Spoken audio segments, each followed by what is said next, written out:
হবে না, হতে পারে না আমার নবীর সাথে কারো তুলনা হয়নি, হবে না, হতে পারে না আমার নবীর সাথে কারো তুলনা। হায়রে তুলনা তো দূরের কথা, ছায়াও মিলে না, হয়নি, হবে না, হতে পারে না আমার নবীর সাথে কারো তুলনা হয়নি, হবে না, হতে পারে না আমার নবীর সাথে কারো তুলনা। সকল নবী রাসূল ছিলেন খোদার দিবানা, দু নয়নে দেখব খোদা ছিল তামান্না। আরে মোর নবীকে ডেকে নিলেন, আরে মোর নবীকে ডেকে নিলেন দেখবে রব্বানা। হয়নি, হবে না, হতে পারে না আমার নবীর সাথে কারো তুলনা হয়নি, হবে না, হতে পারে না আমার নবীর সাথে কারো তুলনা। ইউসুফকে দেখে যারা আঙ্গুল কেটেছে তারা কি আমার নবীর রূপ দেখেছে? ইউসুফকে দেখে যারা আঙ্গুল কেটেছে তারা কি আমার নবীর রূপ দেখেছে? আরে দেখতো যদি কেটে দিত, আরে দেখতো যদি কেটে দিত কলিজাখানা।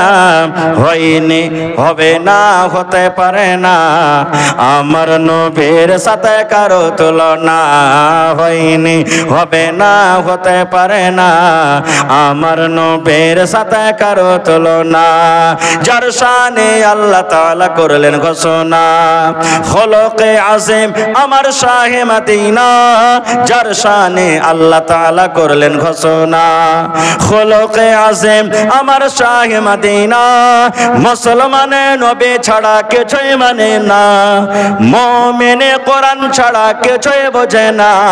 হয়নি, হবে না, হতে পারে না আমার নবীর সাথে কারো তুলনা হয়নি, হবে না, হতে পারে না আমার নবীর সাথে। এই ঘটনা শুনে আপনারা হাসলেন, বলার উদ্দেশ্যে বন্ধু আজকে যত আমরা এখানে লোকজন বসে আছি, বেয়াদবি হতে গেলে ছেলে ভাই মনে করে মাফ করবেন। মুসলমানের ঘরে জন্ম নিয়েছি, মুসলমানের ঘরে আমাদের জন্ম, আমরা শরীয়ত মানি, ইসলাম মানি। দেখবেন কত মুসলমান ভাই এমন আছেন ওর গাঞ্জি জামা খুলে চেক করেন, কত ভাই এমন আছে বগলে লম্বা লম্বা হয়ে চলে গেছে। আছে না নেই? ইয়ার মানে বোঝা গেল এটা বাবার কমি আছে, এটা হলো বাবার ভুল। ওই বাবা এই ঘাসিয়াঘাট মাদ্রাসা, এই মাদ্রাসার মতন যদি মাদ্রাসাতে যদি ছেলেরাকে দিত, আমার মাওলানা যে বসে আছেন সভাপতি সাহেব, এরকম মাওলানার হাতে যদি ছেলের হাত কান ধরিয়ে দিত, ওই ছেলেটা নবীর হাদিস পড়তো, ওই ছেলেটা কোরআন পড়তো, ওই ছেলেটা শরীয়ত পড়তো, আর ওই ছেলেটা জানতো যে বগলে লম্বা করে চুল রাখতে হয় না। আল্লাহর নবী বলেছেন, উম্মত তোমার যখন কুনি বড় হয়ে যাবে, 8 দিন 10 দিনে তুমি কুনিকে কেটে কেটে ছোট করে নাও, এই মোচটাকে তুমি কেটে ছোট করো, এই দাড়িগুলাকে তুমি বড় করে দাও, আর বগলে তোমার যে চুল হয়েছে এই 15 দিন 20 দিনে 10 দিনে তুমি চুলগুলাকে সাফ করে নাও। নবী বলেছেন, উম্মত রে, নর হোক কিংবা নারী হোক, নাভির তলাতে নাভির নিচেতে সারামগার গোড়াতে যে চুলগুলা হয়, লজ্জাস্থানে যে চুলগুলা হয়, 40 দিনের আগে আগে কেটে আপনাকে সাফ করতে হবে। যদি 40 দিন পার করে যায় আর আপনি যদি চুলগুলাকে সাফ না করেন, আপনার দ্বারাতে পাপ হয়ে যাবে, গুনাহ হয়ে যাবে। নারে তাকবীর। কেন বললাম যে এখানে বাপের ভুল আছে, বাপের দোষ আছে। দেখবেন আগেকার মায়েরা খালারা আল্লাহর রহমতে এখন মেলে কিছু সহি কাজে আমরা করছি বা সুধরে গেছে। 10 বছর 15 বছর যত বাপজি পিন্ডালে মায়েরা খালারা আছেন, দেখবেন ছেলেরা যখন আইগিনাতে পেশাব করতে রাতের বেলা তিনি যেত, তখন ওরা একটা দোয়া শিখাইতো। ছেলেটা ঢুলছে, চোখ ঢুলমুল করছে, উল্টা পড়ছে সাইডে, এবার ছেলেটাকে মা মারতো কাকে এক হুড়া, আর বলতো রে মোর বেটা মোর দুয়া পড়না বিছানে কেন মুছিস। কি দোয়া শিখাতো জানেন? 1 বাত্তা 2 বাত্তা 3 বাত্তা, ঘর সুত্তা বাহির মত্তা। শেখাতো না? শেখাতো না? 1 বাত্তা 2 বাত্তা 3 বাত্তা, ঘর সুত্তা বাহির মত্তা। এই মুসলমান মুসলমান, ওই মা যদি জানতেন, ওই মা যদি পড়ালেখা হতো, ছেলেরাকে এক বার্তা দু বার্তা জীবনে শেখাতেন না। মা বলতেন, আব্দুল্লাহ রে, এই আব্দুর রহমান, খালেদা, জায়েদা, হালেমা বেটিরে শোন, আল্লাহর নবী বলেছেন যখন তোমার পেশাব পায়খানার দরকার হবে, পেশাব পায়খানাতে বসার আগে আগে তোমাকে একটা দোয়া পড়িতে হবে। কি দোয়াটা? বিসমিল্লাহি আল্লাহুম্মা ইন্নী আউযু বিকা মিনাল খুবুসি ওয়াল খাবাইস। এটা না দোয়া? এটা না দোয়া? হ্যাঁ, সবাই জানি না, এটা দোয়া জানি না। এই দোয়া থেকে দূর আছি। কত লোককে ভাই দেখেছি দাঁড় হয়ে পেশাব করছে, এদিকে সিগারেট টানছে, তাও সিগারেট টানছে, বিড়ি টানছে, গল্প করছে। কত ভাইকে দেখেছি। ভাইরে, আমি কথাটাকে ওদিকে না দিয়ে লাইনে আসি যে মা বাপ যেমন হবে ছেলেটা, কত ভাইকে দেখবেন এই কথাটা বলবে, ওর যখন ব্রেন টনিক খাওয়ার মনে হবে। ব্রেন টনিক বুঝেন তো? জি না, ব্রেন টনিক ইয়ার নাম হলো, যাকে আমরা খাইনি বলি, ইয়ার নাম আমি ব্রেন টনিক রেখেছি। লিভার টনিক হয়, মেলাই টনিক হয়, ব্রেন টনিক। দেখবেন ভাইরা যারা খাইনি খেয়েছে না, এর ব্রেন কাজ করবে না, আবে নিয়ে এক চুটকি তখন দেখছে কাজ কেমন করে হয়েছে, দেখছে, এর নাম ব্রেন টনিক। কত ভাইকে দেখবেন ছেলেকে বলবে, নিজের সন্তানকে বলবে, এই আব্দুল্লাহ লাগা তো একবার দে, মশলা মাল পানি গেলা লাগা একবার। কত ভাই বলবে, বেটারে ওই কুঠির ওপরে শিকার ওপরে বিড়ি থাওয়া আছে, একটা ধরিয়ে লিয়ে তো। ছেলেটা বিড়ি ধরাইতে পারে না, আব্বাজি কেমন করে ধরবে, আগুন নাই, দেড় সাল আর খ্যাপা, তোর হুঁশ বুদ্ধি কিছু নাই, এক টান দেনাবে আপনি ধরবে। এই যে দেখেন ভাই, ছেলেরাকে যদি এরকম আপনি ছোট থেকে এরকম যদি জ্ঞান বুদ্ধি দেন, ওই ছেলেটা বড় হয়ে আপনার মতন হবে না? হবে না? জোরে বলেন, হবে না? হবে না? ভাই মুসলমান, আল্লাহ বাচ্চারাকে কোনোদিন ছেলের কথা বলবো রে ভয়। আল্লাহ রাব্বুল আমিন পাক পবিত্র কিতাব কোরআনে বলেন, ওয়া কাযা রাব্বুকা আল্লা তা'বুদু ইল্লা ইয়াহু ওয়া বিল ওয়ালিদাইনি ইহসানা। আল্লাহ রাব্বুল আলামিন ফয়সালা করে দিয়েছেন। কে ফয়সালা করে দিয়েছেন? আরে দুনিয়ার মানুষ, তোমরা এক আল্লাহর পূজা করো, এক আল্লাহর তোমরা ইবাদত করো, এক আল্লাহর বান্দেগি করো। এবার আল্লাহ রাব্বুল আলামিন বলেন, বান্দারে আল্লাহর ইবাদত বান্দেগি করার পর ওয়া বিল ওয়ালিদাইনি ইহসানা, তোমরা মা বাবার সাথে তোমরা ভালো ব্যবহার করো। মা বাবার সাথে ভালো ব্যবহার করো। প্রথমে আল্লাহর ইবাদত, দ্বিতীয় নম্বরে মা বাবার সাথে ভালো ব্যবহার। কখন ভালো ব্যবহার করতে হবে? কখন মা বাবার আপনার ব্যবহার খিদমতের দরকার? আপনার আব্বা খাটতে পারছেন, দোকানদারি করতে পারছেন, মাঠে চাষ করতে পারছেন, তখন যদি তার ইবাদত, তখন যদি তার খিদমত না করেন, তার কিছু যায় আসে না, কারণ খাটতে পারে। কিন্তু আপনার সাহারা, আপনার দরকার কখন? আপনার আমার আব্বার যখন অচাল হয়ে যাবে, খাটতে পারবে না, ওর পকেট খরচা আর জুটে না, দোকানে যেতে পারে না, চাষবাস করতে পারে না, তখন দরকার পড়বে। ভাই মুসলমান, আল্লাহ তাআলা সে কথাটা বলেন, ইম্মা ইয়াবলুগান্না ইনদাকাল কিবার আহাদুহুমা আও কিলাহুমা ফালা তাকুল লাহুমা উফফিন ওয়ালা তানহারহুমা। আল্লাহ রাব্বুল আলামিন বলেন, আরে দুনিয়ার মানুষ, মা বাপ তোমার বাড়িতে আছে, মা বাবার মধ্যে যখন দুইজন যখন বয়স্ক হয়ে যাবে, দুইজন যখন বুড়িয়ে যাবে, কিংবা দুজনের মধ্যে যখন একজন বুড়িয়ে যাবে, আল্লাহ রাব্বুল আলামিন বলেন, যখন তার সামনে তোমরা কথা বলবে, ধমক দিয়ে তুমি কথা বলিও না, ঝনকা মেরা তুমি কথা বলিও না। কেমন ভাবে কথা বলতে হবে? আল্লাহ রাব্বুল আলামিন বলেন, বান্দারে ওয়া কুল লাহুমা কাওলান কারীমা, নরম করে কথা বলতে হবে। কেমন করে নরম করে কথা বলতে হবে? ধরেন আপনার মা বাড়িতে আছেন, মা কিংবা বাবা যদি বলেন বেটারে ও আব্দুল্লাহ আব্দুর রহমান লাভার মার্কেট তুই চলে যাবি রে ধন, আমার জন্য দুটা মিষ্টি গলা নিয়ে আসিস রে বেটা, 1 কেজি আপেল নিয়ে আসিস বেটারে, আমার কাপড় ছিঁড়ে গেছে একটা আমার জন্য কাপড় নিয়ে আসবি।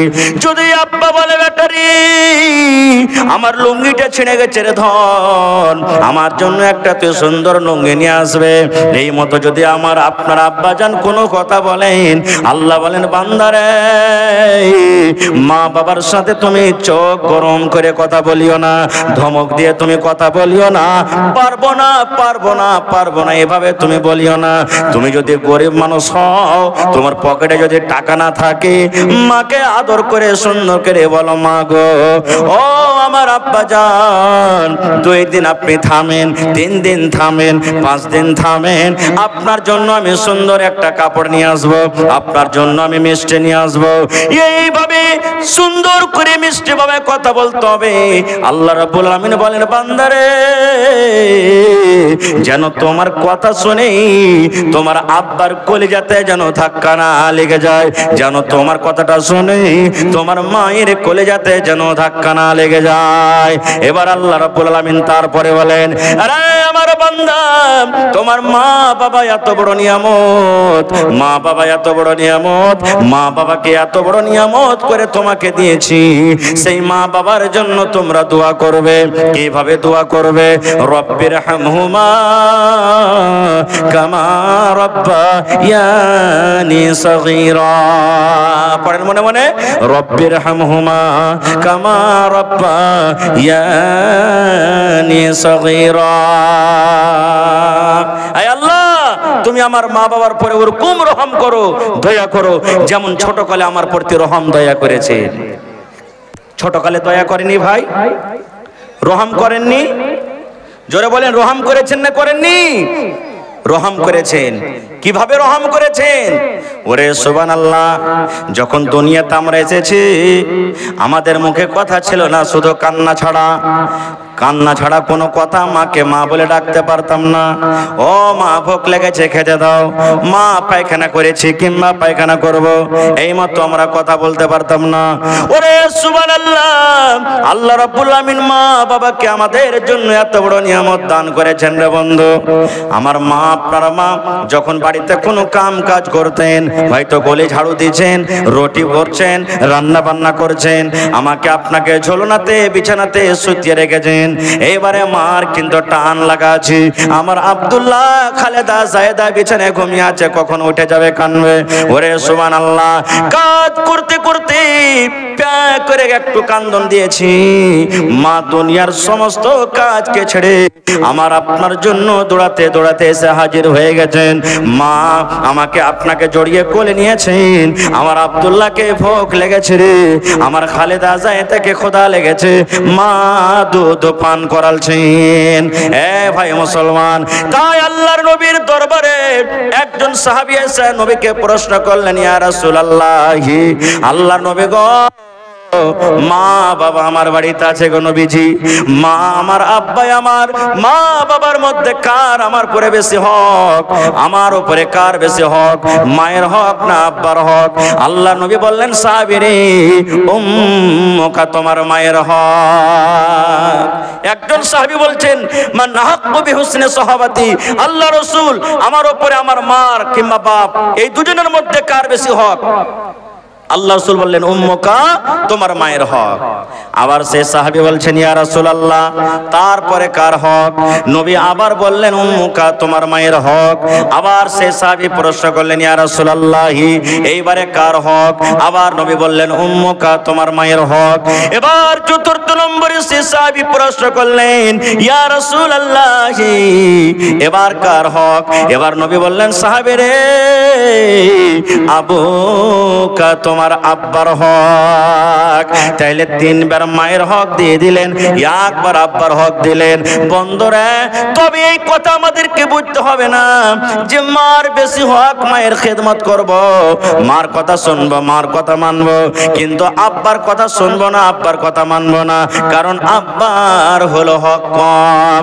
এরকম আমাদেরকে বোঝা নিতে হবে না, কারণ আল্লাহ রাব্বুল আমিন মা বাপ দুজনের খেদমত করার কথা বলেছেন, মা বাবার দুজনের খেদমত করার আদেশ করেছেন। এই জন্য এক নজরে আমাদেরকে দুজনকে দেখতে হবে। ভাই মুসলমান, মার হক এই জন্য বেশি হয়ে গেল। ওরে সুবহানাল্লাহ, দুনিয়াতে আমরা যখন আসি, যেই দিন আমি মায়ের পেটে যেই দিন গর্ভধারণ করলাম, ওরে সুবহানাল্লাহ, আপনারা জানেন বাড়িতে যারা স্ত্রী আছে, স্ত্রীর কষ্ট আমরা দেখি। মায়ের কষ্ট তেমনই হয়েছে আজকে যেমন আমাদের স্ত্রীর কষ্ট হয় যেই দিন সন্তান পেটের ভিতরে আসি। যেমন যেমন দিন যায়, হায়রে মায়ের কষ্ট কিন্তু বেড়ে যায়, বাড়ে কি বাড়ে না। দিন গেল, মাস গেল, মার শরীরটা ভালো ভারী হয়ে যায়, মা বাড়ির কাম কাজ কিন্তু করতে পারে না, মা ভালোভাবে ঝাড়ু দিতে পারে না, মা বাড়িতে কাজ কাম করতে পারেন না, মার কত অসুবিধা হয়। হায়রে মা পেশাব পায়খানা ভালোভাবে করতে পারে না। যখন মায়ের পেটে 4 মাস 5 মাস 6 মাস আমাদের সময় হয়ে যায়, মা সারাদিন কাম কাজ করার পর সন্ধ্যাবেলাতে থালাতে করে মুড়ি নিয়ে, ভাজা নিয়ে, রুটি নিয়ে, ভাত নিয়ে খেতে বেজেছে। আল্লাহ রে আল্লাহ, এরকম টাইমে এরকম সময়তে সারাদিনের না খাওয়া মানুষ খেতে বসেছেন, মায়ের পেটে এমন একটা জোর করে ধাক্কা দিয়ে দিলাম, মায়ের পেটে পা দিয়ে এমন করে জোর করে একটা হোড়া দিয়ে দিলাম।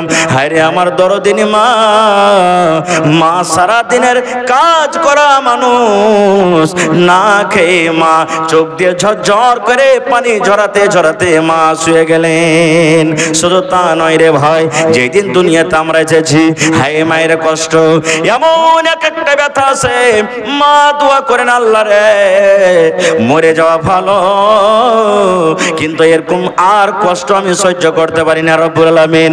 মায়ের মরণ থাকে একদিকে, মায়ের জীবন থাকে একদিকে, এই মতো অবস্থাতে মা দোয়া করেন, মাবুদ তুমি আমাকে যদি মওত করো আমি মরে যাব, দুনিয়া থেকে চলে যাব, কিন্তু আল্লাহ জি আমার সন্তানকে তুমি সহি সালামত রাখো। সুবহানাল্লাহ। এ ভাই মুসলমান, দুনিয়াতে এলাম, হাই মায়ের কষ্ট, মা রক্তে রক্তিত হয়ে গেলেন। এবার আমাকে জ্বর হইলো, মায়ের দুধ পান করি, আমাকে জ্বর হলো, আপনাকে জ্বর হলো, পায়খানা লেগেছে, ডাক্তার বলছেন এ ছেলের মা তোমার ছেলেকে জ্বর হয়েছে, খবরদার রাতের বেলাতে ঠান্ডা পানি খাবে না, গরম পানি খেয়ে থাকবে। এই ছেলের মা, তোমার ছেলেকে পায়খানা ধরে নিয়েছে, তুমি মাছ মাংস খাবে না, ডিম খাবে না, তোমাকে সবজি দিয়ে তরকারি দিয়ে ভাত খেতে হবে। মুসলমান রে, দুনিয়াতে আমি কষ্ট পেয়েছি, আপনি কষ্ট পেয়েছেন, কিন্তু সাথে সাথে আমার মাও কষ্ট পেয়েছেন। মা ছাড়া দরদে হবে নাই রে দুনিয়ায়, মার মতো দরদে কেহ নাই। মা ছাড়া দরদে হবে নাই রে দুনিয়ায়, মার মতো দরদে কেহ নাই। হায়রে আমার দরদিনী আদরিনী মা, দুঃখে সুখে তুমি আমায় দিলে সান্ত্বনা। হায়রে আমার দরদিনী আদরিনী মা, দুঃখে সুখে তুমি আমায় দিলে সান্ত্বনা। মায়ে বুকেতে জোড়াইয়া আমায় দিল সান্ত্বনা রে মাবুদ, মার মতন দরদে কেহ নাই, মা ছাড়া দরদে হবে নাই রে দুনিয়ায়, মার মতো দরদে কেহ নাই। আমি ব্যথা পাইলে দেখতাম মায়ের চোখে পানি, রাখতো সাদা কাছে কাছে ডাকতো জাদুমণি। আমি ব্যথা পাইলে দেখতাম মায়ের চোখে পানি, রাখতো সাদা কাছে কাছে ডাকতো জাদুমণি। মায়ে আমার জন্য করলো দোয়া আল্লাহর দরগায় রে দুনিয়ায়, মার মতো দরদ দরদে কেউ নাই, মা ছাড়া দরদে হবে নাই রে দুনিয়ায়, মার মতো দরদে কেউ নাই। ভাই মুসলমান, মার যদি খিদমত সেবা করেন, আখিরাতে আল্লাহ তাআলা তো বদলা দিবেনই দিবেন, দুনিয়া তো আল্লাহ মুসিবত থেকে বাঁচিয়ে নেবেন। এটা বিশ্বাস রাখেন? বিশ্বাস আছে কি? এর প্রমাণ হাজী মাওলানা, এর কি প্রমাণ আছে? জি, বুখারী মুসলিমের হাদিস। হাদিসটা হলো খুবই লম্বা, শর্টে আমি 2 মিনিটে শেষ করব। আল্লাহর নবী বলেছেন, 3টা লোক রাস্তা দিয়ে হাঁটছেন, সাফার করছেন। কয়টা লোক ভাই? জোরে বলেন। 3টা লোক রাস্তা দিয়ে হাঁটছেন। হাঁটতে হাঁটতে হাঁটতে হাঁটতে হঠাৎ করে কোন দিক থেকে ঝড় বৃষ্টি চলে এলো। আশেপাশে বাড়ি, গাঁ গ্রাম কিচ্ছু দেখা যায় না। কোথায় লুকাবে? 3জন দৌড়াতে দৌড়াতে দৌড়াতে একটা পাহাড়ের গর্ত ছিল, চলছে চল এই গর্ততে আমরা ঢুকে যাই, যখন পানি ছুটবে তখন আমরা চলে যাব। মানুষ ফষ্টি করে না, যেখানে ভয় হবে বাঘ, সাপ, বিচ্ছু, শিয়ালের, গুন্ডার, যে রাত হয়ে গেছে তাড়াতাড়ি করে পালাবো, কিন্তু ওই জায়গাতে হয় গাড়ি খারাপ হবে, আর না হইলে ওখানে রাইতে লাগবে, ওখানে রাইতে লাগবে। 3জন ঢুকলেন কেন?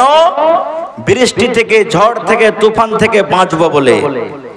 আল্লাহর নবী বলেছেন, যেমনই 3জন গর্তর ভিতরে ঢুকলো, ওরে সুবহানাল্লাহ, পাহাড় থেকে রে বন্ধু একটা পাথর, বড় ধরনের পাথর গড়তে গড়তে গড়তে গড়তে, দেখবেন যেমন বাড়িতে মায়েরা খালারা ভাত রান্না করে হাঁড়ির ওপরে যেমন ঢাকনা দিয়ে দেয়, থালি দিয়ে দেয়, আপনারা কি বলেন? ঝাপনা কি বলেন আপনারা? ঢাকন দিয়ে দেয়, হাঁড়িটার মুখকে বন্ধ করে দেয়। আল্লাহর নবী বলেছেন, একটা বড় ধরনের পাহাড় থেকে পাথর গড়তে গড়তে একবারে গর্তর মুখ বন্ধ হয়ে গেল, গর্তর মুখ ঝেঁপে গেল, তারা 3জন গর্ততে বন্ধ হয়ে গেল। এবার তারা 3জন বলছেন, আল্লাহ জান বাঁচাবো বলে গর্ততে ঢুকলাম, আল্লাহ কি হয়ে গেল, কোন মুসিবত এসে গেল? 3জনই এক অপরকে বলা বলি করছে, ভাই রে এই পাথরটা দেখো তো হটিয়ে হটাইতে পারে কিনা। 3জন মিলে পাথরটাকে ধাক্কা দিলেন। যেমনই ধাক্কা দেওয়া, সুবহানাল্লাহ, পাথর এক চুল পর্যন্ত তারা হটাইতে পারলো না, পাথর হটে না। তারা বলছে, আল্লাহ এই তো কবর হয়ে গেল আমাদের গর্ত, এখানেই মরে যাব, আর বাড়ি যেতে পারবো না, ঘুরে ছেলে মেয়ের আর মুখ দেখতে পারবো না, আল্লাহ এই জায়গাতে আমাদের মত হয়ে যাবে। এইবারে লম্বা ঘটনা ছোট করে বলি, 3জনের মধ্যে একজন অপরজনকে বলা বলি করছে, হারে ভাই কাহকে যদি ডাকি তো শুনতে পাইবে না, আর বাড়িও আশা করছি ঘুরে যেতে পারবো না, তা আমাদের যদি সাহায্যকারী হন তো একটা হবে, সেটা কে? জোরে বলেন। আল্লাহ হবেন। তো ভাইরে, জীবনে কি এরকম আমরা কি কোনো কাজ করেছি যে কাজটা যদি আল্লাহ তাবারক ওয়া তাআলার সামনে রাখি আর বলি, মাবুদ এই কাজটা যদি তোমাকে রাজি করার জন্য করে থাকি, তো আজকে এই পাথর হটিয়ে এই মুসিবত থেকে আল্লাহ বাঁচিয়ে নাও? এরকম কি কোনো কাজ করেছি? দেখবেন জীবনে কোনো ভালাই কাজ করবেন, নেকির কাজ করবেন, সুবহানাল্লাহ, মন খুশি হবে, মন বড় হবে আপনার। এবারে 3জনের মধ্যে একজন বলতে লাগলেন, ভাইরে আমার জীবনে কিন্তু একটা আমি আমল করেছি, একটা নেকির কাজ করেছি। বলছে, কি কাজ? বলছে, ভাই রে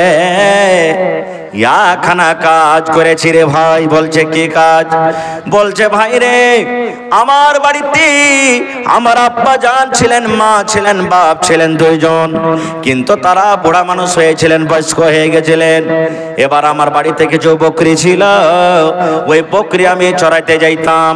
এবার সন্ধ্যাবেলাতে যেমনই বাড়ি আসতাম, বকরির আমি দুধ দহন করতাম।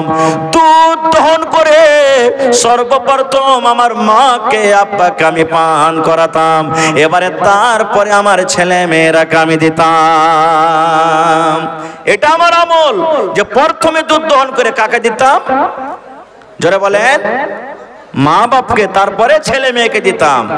একদিনকার ঘটনা, আমি অনেক দূর বকরি চড়াইতে চলে গেলাম। আস্তে আস্তে রাত হয়ে গেল।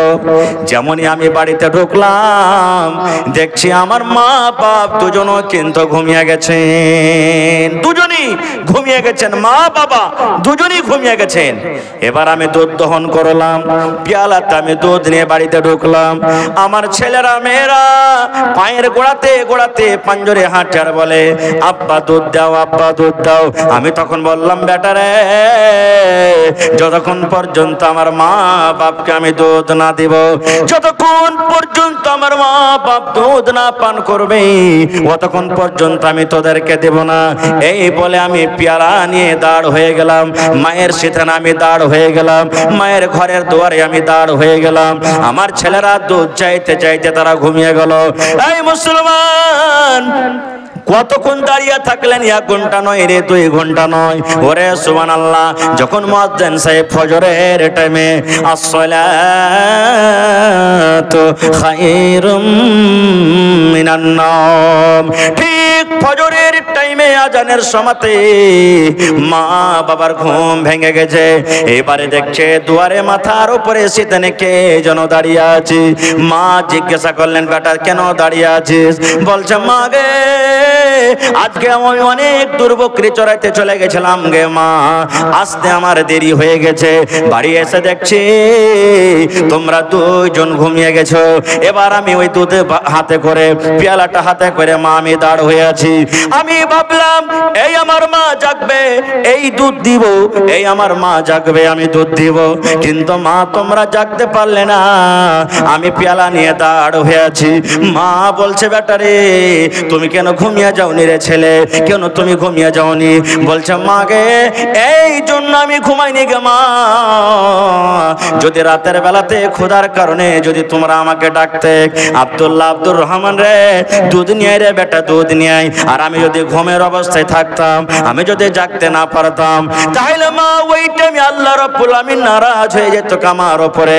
আর আল্লাহ যার পরে নারাজ হয়ে যাবে, তার দুনিয়া আখিরাত বরবাদ হয়ে যাবে। এই জন্য মা আমি দুধের পেয়ালা নিয়ে দাঁড় হয়ে আছি। এবার সেই লোকটা বলছেন, আমার মা খুশি হয়ে, আমার মা রাজি হয়ে আমাকে দোয়া দিলেন। কি দোয়া? আল্লাহ, আমার ছেলে আমার জন্য যা করেছে, আল্লাহ আমার ছেলে আমার জন্য রাত্রের বেলাতে যা আমার জন্য করেছে, আল্লাহ মা আমি খুশি হয়ে গেলাম, খুশি হয়ে গেলাম। আল্লাহ তুমি খুশি হয়ে যাও, আল্লাহ তুমি আমার ছেলের পরে রাজি হয়ে যাও। মা দোয়া করলেন, আল্লাহ আমার খিদমত করার কারণে, আমার সাথে ভালো ব্যবহার করার কারণে, আল্লাহ আমার ছেলে, আমার কলেজার টুকরা সন্তান, দুনিয়ার যদি কোনো মুসিবতে পড়ে যায়, দুনিয়ার যদি কোনো বিপদে পড়ে যায়, আল্লাহ এই আমলের কারণে সেই মুসিবত থেকে তুমি উদ্ধার করে দিও। আল্লাহর নবী বলেছেন, ওই লোকটা যখন এই কথাটা বলা হলো, এবার আল্লাহকে বলছে, মাবুদ রে, এই আমার পাক পরওয়ারদিগার, আমি এই কাজটা যদি তোমাকে রাজি করার জন্য আল্লাহ করে থাকি, এই কাজটা যদি তোমাকে আমি সন্তুষ্টি করার জন্য করে থাকি, আল্লাহ এই যে গোফাতে, এই গর্ততে আমরা ঢাকা পড়ে গেছি, আল্লাহ তুমি দয়া করে এই পাথরটাকে তুমি হটিয়ে দাও। আল্লাহর রাসূল বলেছেন, যেমনই একজনের বলা হলো যে এই পাথর 3 জন মিলে হঠাৎ দূরের কথা 1 চুল পরিমাণ হটাইতে পারলো না, হিলাইতে পারলো না। এবার ওই পাথরটা সরসর করতে করতে করতে করতে 3 ভাগ করে 1 ভাগ পাথর হয়ে গেল। নারে তাকবীর, ভাই নারে তাকবীর। মা বাপ যাদের বেঁচে আছে খিদমত করতে হবে। একজন সাহাবী এসে বলছেন, ইয়া রাসূলুল্লাহ, নবী গো, মা আমার দুনিয়াতে নাই, মা দুনিয়াতে নেই, মারা গেছেন। মা হয়তো বেঁচে থাকতে গেলে আমাকে কিছু আদেশ করতেন। মা মারা গেছেন, কবরে চলে গেছেন। মা কবরে কি হালাতে আছে জানি না, মার জন্য কি কিছু করতে পাবো না, মার জন্য কি কিছু করা যায়? আল্লাহ নবী বললেন, সাহাবী রে, মা তোমার কবরে চলে গেছে রে বাবা, মা কবরে ঘুমিয়ে আছে, মায়ের জন্য তুমি দান করো, মায়ের জন্য তুমি সাদকা করো। দান করতে গেলে আল্লাহ রাব্বুল আমিন অনলাইন তোমার মায়ের কবরে আল্লাহ পৌঁছে দেবেন। একটা হাদিস আছে, ইজা মাতাল ইনসান, মানুষ যখন মরে যায় সমস্ত আমল তার বন্ধ হয়ে যায়, তিনটা আমল ছাড়া। তার মধ্যে একটা আমল হলো, দয়ার রাসূল বলেছেন, তোমার মা বাবার জন্য তুমি দোয়া করো, দান করো, আল্লাহ তাআলা তোমার এই দান কিংবা দোয়াটাকে কবরে পৌঁছে দিবে। ভাই আমার, তবে আমাদের মা বাবার প্রতি মহব্বত ভালোবাসা আছে না নাই ভাই? জোরে বলেন, মার প্রতি মহব্বত ভালোবাসা আছে না নেই? যে মা বাবার প্রতি আমরা রাগ করে, লড়াই করে, ঝগড়া করে, নাই অন্যায় কথা বলে দিই, এবার ওই স্ত্রীর প্রতি এত মহব্বত ভালোবাসা, সুবহানাল্লাহ। যখন স্ত্রীর পেট থেকে যখন সন্তান হয়ে যায় আর ছেলেটা যদি কান্দে, তাহলে স্ত্রীটাকে কি করি? গেল দি নাকি? এই বদমাহিস, এই কমিনি। কত ভাই তো একবারে ওর মুখে লাগাম নাই, উল্টা সিধা করে ওকে গেল দিবার, মাকে গেল দিবার, সারা খানদানকে গেল দিবে একবারে লম্বা সুরে। হ্যাঁ, হালির বেটি হালি কোনটা গেছে রে দেখি, একবারে লম্বা করে গেল দিবে। হ্যাঁ, মানে ওকে গেল দিলে, ওর মাকে গেল দিলে। আর মানে কি, স্ত্রীর থেকে তখন ছেলেটার পরে মহব্বত মাইয়া বেশি হলো, তার কারণে না গেল দিছে ভাই। হ্যাঁ, মহব্বত করতে হবে, স্ত্রীকে ভালোবাসতে হবে, স্ত্রীর সাথে মহব্বত করতে হবে। আপনি যদি মহব্বত না করেন, কে মহব্বত করবে? আপনার স্ত্রী, আপনি বহু করে স্ত্রী করে বাড়িতে নিয়ে আসলেন, আর আপনি যদি তাকে মহব্বত ভালোবাসা না দেন, আর পড়োশির একটা ছেলে যদি মহব্বত ভালোবাসা যদি দেয়, তাহলে তারপরে বিচার বসবে না? বসবে না? জোরে বলেন, বিচার বসবে না? বসবে না? এমন মহব্বত ভালোবাসা করতে হবে যে আপনার মাথাতে যদি ব্যথা হয়, মাথাখানটা কে দেবে দেয়? স্ত্রী দেবে দেয়। আপনার গা হাতে ব্যথা করছে, কাজ করে এসেছেন, পা ব্যথা করছে, জ্বর বোখার হয়ে গেছে, তেলকে মাখিয়ে দেয়? জোরে বলেন, কথা বলেন ভাই, একটু কে দেয়? স্ত্রী দেয়। এবার যখন স্ত্রীটা কোনোদিন আপনার সামনে বলেছেন যে আমার মাথাতে ব্যথা করছে, জি ডালিমের বাপ, কদমের বাপ, এগুলা মুসলমানের নাম। ডালিমে, কদমে, হদলু, বদলু, পেয়ারা, কালনি, কালঠি, এই মুসলমানের নাম এগুলা। পিঙ্কি, রিঙ্কি, চিঙ্কি, পিঙ্কু, টিঙ্কু, চিঙ্কু, এগুলা মুসলমানের বেশিরভাগ নাম রাখে, যেগুলা শরীয়তে কোনো নাম নয় এগুলা। তো আপনাকে বলি, কোনদিন এই মজলিসের মধ্যে একটা লোক হাত তুলে এরকম ভাবে দেখাতে পারবেন যে মাওলানা আমার স্ত্রীকে আমি আমার জীবনে ওকে মাথাতে কিংবা গা হাতে তেল মেখে পা হাত টিপে দিয়েছি? এরকম কেউ আছে? নেই। যদি আছে তো বলবে না, কারণ যদি আছে তো শরম লাগবে, হাত তুলিয়েন না, না তো তখন ওকে রাগাইবে। কি কে রাগাইবে? ইসলাম মাইয়ার ভাড়ুয়াবে, দেখ দেখ দেখ দেখ, এই মাইয়ার ভাড়ুয়াই এক নম্বর কার, এরকম ভাবে লোকেরা তাকে রাগাইবে, কথা বলবে। তো ভাইরে, আল্লাহ রাসূলের মহব্বত ভালোবাসা নিজের বিবির সাথে কেমন ছিলেন, একটা মহব্বতের কথা শুনেন। আল্লাহ নবীর স্ত্রী মা আয়েশা রাদিয়াল্লাহু তাআলা আনহা নবীর পাঞ্জরে একদিন বসে আছেন। এই যে আমি চা খাচ্ছি না, মা আয়েশা দুধ খেতেন, দুধ পান করতেন কিংবা পানি পান করতেন। নবীজি দেখছেন আমার স্ত্রী গিলাসে মুখ লাগিয়ে দুধ কিংবা পানি পান করছেন। সুবহানাল্লাহ। মা আয়েশা বলেন, আল্লাহর নবী আমার পাঞ্জরে বসে থাকতেন, আমি গিলাস নিয়ে কটোরা নিয়ে আমি দুধ কিংবা পানি পান করতাম। দয়ার নবী আমার দিকে দেখতেন, আমার বিবি আয়েশা গিলাসের কোন জায়গাতে মুখ লাগায়ে পানি পান করেন, দুধ পান করেন। মা আয়েশা বলেন, ওই দুধ পান করতে করতে কিংবা পানি পান করতে করতে যখন আমি ওই কাটোরাকে, ওই গ্লাসটাকে আমি রেখে দিতাম, হয়তো কিছু দুধ এখনো আছে, পানি বেঁচে আছে, আল্লাহর নবী ওই গ্লাসটাকে নিয়ে নিতেন। মা আয়েশা নিজে বলেন, যেই জায়গাতে আমি ঠোঁট লাগাই, মুখ লাগাই আমি পানি পান করতাম, দয়ার নবী ওই গ্লাসটাকে নিয়ে যেই জায়গাতে আমি মুখ লাগাই পানি পান করতাম, দয়ার নবী ওই জায়গাতে মুখ লাগায় পানি পান করতেন। দেখেন কতখানি মহব্বত ভালোবাসা। শুধু তা নয়, মা আয়েশা আরো বলেন আমি গোশত ছিঁড়ে ছিঁড়ে খাই, হাড্ডিকে আমি কামড় দিয়ে দিয়ে দিয়ে খাই। নবী আমার দেখছেন আমার বিবি আয়েশা গোশতের কোন জায়গাতে দাঁত লাগায় কামড় দেয়, গোশতের কোন জায়গাতে কামড় দিয়ে দিয়ে দিয়ে দিয়ে খায়। মা আয়েশা রাদিয়াল্লাহু তাআলা আনহা বলেন আমি ওই খেয়ে যখন ওই পিসটাকে থালাতে রেখে দিলাম, দয়ার নবী পিসটাকে উঠিয়ে নিতেন, আর ওই পিসটাকে উঠিয়ে নেওয়ার পর যেই জায়গাতে মা আয়েশা বলেন আমি দাঁত দিয়ে কামড় দিয়েছি, দয়ার নবী ওই জায়গাতে মুখ লাগাইয়া কামড় দিতেন। নারে তাকবীর! কেমন মহব্বত ভালোবাসা দেখেন। আর এই জামানার আমার কোনো ভাই ভাত খেতে খেতে যদি খালি থালতে চেটে বেশি হয়ে যায়, আর ওর স্ত্রীর গাটাকে বলে যে হালেমার মারে ভাত কোটা আর পারলাম না তুই খেয়েলে, তো মা খালারা কি বলবেন, এই বেটি হালেমা ওই ছালি মুরগিটাকে দিয়ে তো ভাত কোটা তোর বাপের দিয়ে ভাত কোটা দিয়ে খালে ভরা, খালে সুতা খাইতে পারবে না তেলিবে কেনে, পেটে আটে না তো, পুঁটা পড়া কাঞ্জিরা ভাত কে খাবে। আর এই দেখেন নবীর মহব্বত ভালোবাসা দেখেন, আর আমাদের মহব্বত ভালোবাসা দেখেন। সুবহানাল্লাহ। ভাই মুসলমান, মহব্বত ভালোবাসা করতে হবে, কিন্তু বিবি বাড়িতে আছেন, মা বাবাও বাড়িতে আছেন। সুবহানাল্লাহ। এবারে মা বাবার যেটা হক আছে ওই হকটাকে না দিয়ে বিবির সাথে শুধু মহব্বত ভালোবাসা করবেন, এটা শরীয়ত পছন্দ করে না। একটা ঘটনা বলি আপনাদের সামনে। হযরত ইব্রাহিম আলাইহিস সালাম, হযরত ইব্রাহিম আলাইহিস সালাম বেটা ইসমাইলের বাড়িতে ঘুরতে গেলেন। আমরা যেমন বেটার বাড়িতে ঘুরতে যাই, বেটা হয়তো এই গ্রামে আছে, মা বাপ অন্য গ্রামে আছে, এরকম হয় কি হয় না? তো বেটার বাড়ি ঘুরতে গেলেন, ঘুরতে গেলেন তো যেই টাইমে ঘুরতে গেলেন বেটার বাড়ি বেড়াইতে গেলেন, ওই টাইমে কিন্তু ইসমাইল নবী বাড়িতে নেই, শিকারি গেছেন, মাঠে কামে কাজে গেছেন। বহু কিন্তু চেনে না যে এটা হলো আমার শ্বশুর। সালাম দিলেন, বাড়িতে ঢুকলেন, বসতে দিলেন। ইব্রাহিম নবী বলছেন মা তোমার স্বামী ইসমাইল কই? বলছে শিকারিতে গেছেন, মাঠে কাম কাজে গেছেন।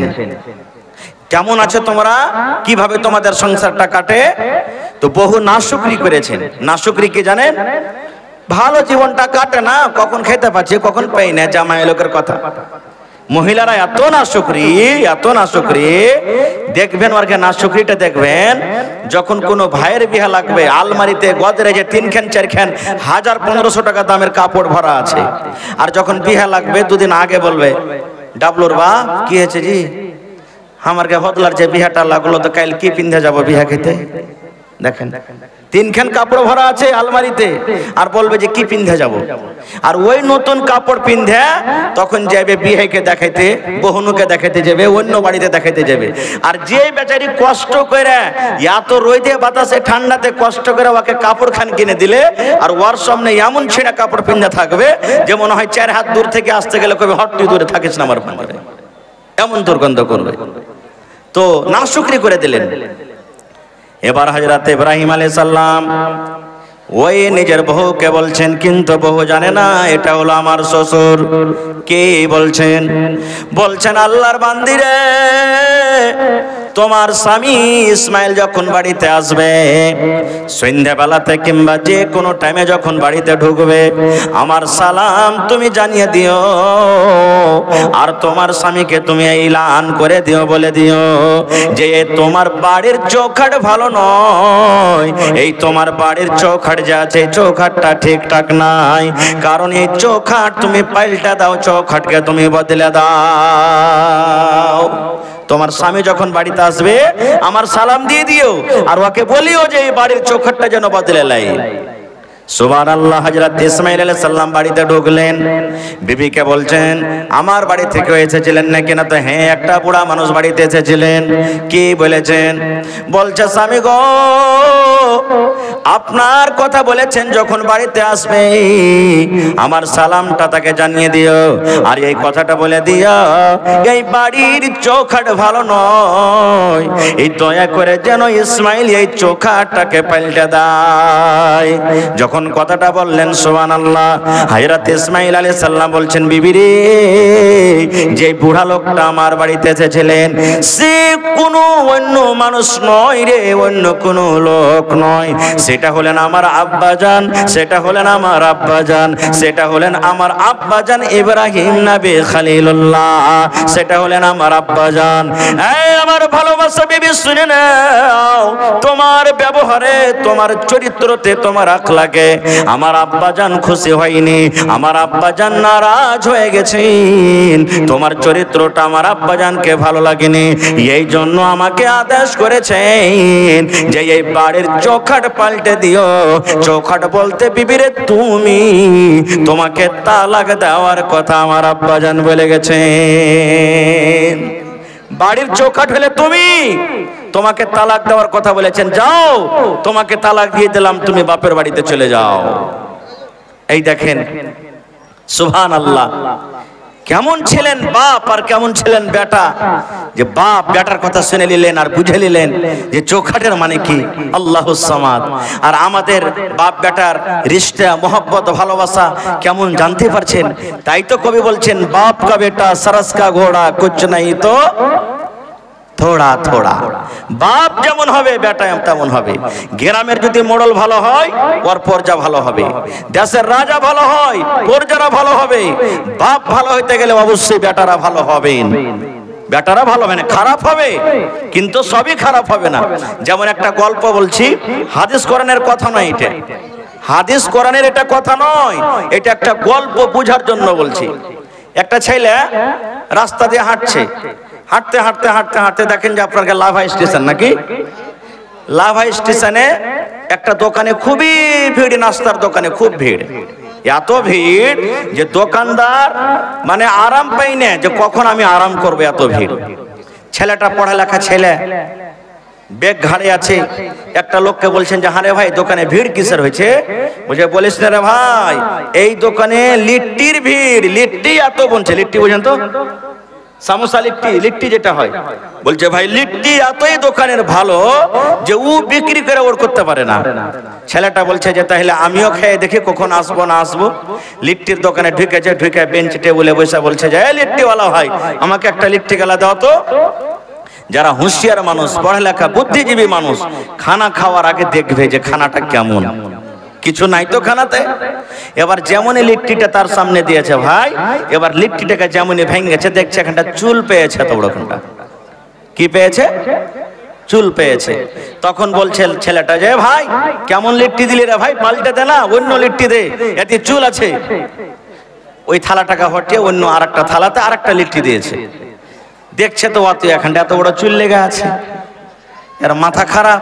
বলছে হ্যাঁ রে ভাই, ভালো লিট্টি গেলা দেনা রে ভাই, কেমন তুই লিট্টি দিছিস, এতেও যে চুল আছে। থালাখানটাকে হটিয়ে আবার একটা লিট্টি দিয়েছে। দেখছে তো অত এখানটা চুল লেগে আছে। এই ছেলেটা বলছে শালার ফ্যাক্টরি দেখবো, ই কোন ফ্যাক্টরিতে লিট্টি হয় যে যেটাই পাচ্ছি ওইটাতেই চুল পাচ্ছি। আর সব মানুষেরা তো নিজের ধনে আছে, খেয়ে চলে যায়, খেয়ে চলে যায়। গরমের টাইম ভাই, এক পা দু পা করে হাঁটতে হাঁটতে হাঁটতে ভিতর দিকে চলে গেছে, যে জায়গাতে লিট্টি কড়াইতে হয়, চলে গেছে। যাওয়ার পর দেখছে গরমের টাইম, গরমের সময় লিট্টি যে বানায় একটাই মাত্র গাঞ্জি গায়ে দিয়ে আছে, এমনে রস চুইছে, এমনে রস চুইছে, রস মানে পাসিনা ঘাম চুইছে একবারে। কিছু কড়াই তো পড়ে গেছে, পড়বে না, কত মুজবে। এবারে দেখছে তা আশেপাশে আর কেউ মানুষ নাই, একটাই কিন্তু ওই লোকটা আছে। লোকটা যে আছে তো ওর এখানটা হাত কিন্তু ঠোঁটটা, হাত নাই এখান থেকে কাটা, একটা হাত ভালো আছে আর একটা হলো ঠোঁটটা। আচ্ছা আপনারা বলেন তো, লিট্টি গোল হয় না লম্বা হয়? তো গোল করতে গেলে দু হাতের দরকার আছে না এক হাতের দরকার আছে? দু হাত লাগবে না লাগবে না? এই ছেলেটা মনে মনে বলছে যে হবে ইয়ার হাত এখানটা কাটা আছে, ঠোঁটটা হ্যাঁ, আর এখানটা হাতে লিট্টি গোল কেমন করে করছে, কিভাবে গোলটা করছে দেখছি, কি কেমন ভাবে লিট্টি করছে। আটা সানা আছে ভাই, তেল যখন গরম হয়ে গেছে লিট্টি ছাড়বে, একটুখানি আটা লিয়ে বগলটা কটিয়ে মারছে, দেবো না তেল ছাড়ছে। একটুখানি আটা লিয়ে ওপরে বগলটাকে মারছে, দেবো না তেল ছাড়ছে। এই দু চারটা যখন ছাড়া হয়েছে, সুবহানাল্লাহ, এই গরমের টাইম বগলখানটাকে এরকম ভাবে উঠিয়ে একবারে ঘাসার মাসার শুরু করে দিয়েছে। এবার ছেলেটা দেখছে তো ওর বগলে 3 ইঞ্চি 4 ইঞ্চি লম্বা লম্বা উলার খেড় লেগে আছে। তখন মনে মনে কইছে ছেলেটা যে আর লিট্টিতে চুল থাকবে না তো থাকবে কি, কি থাকবে? মুসলমান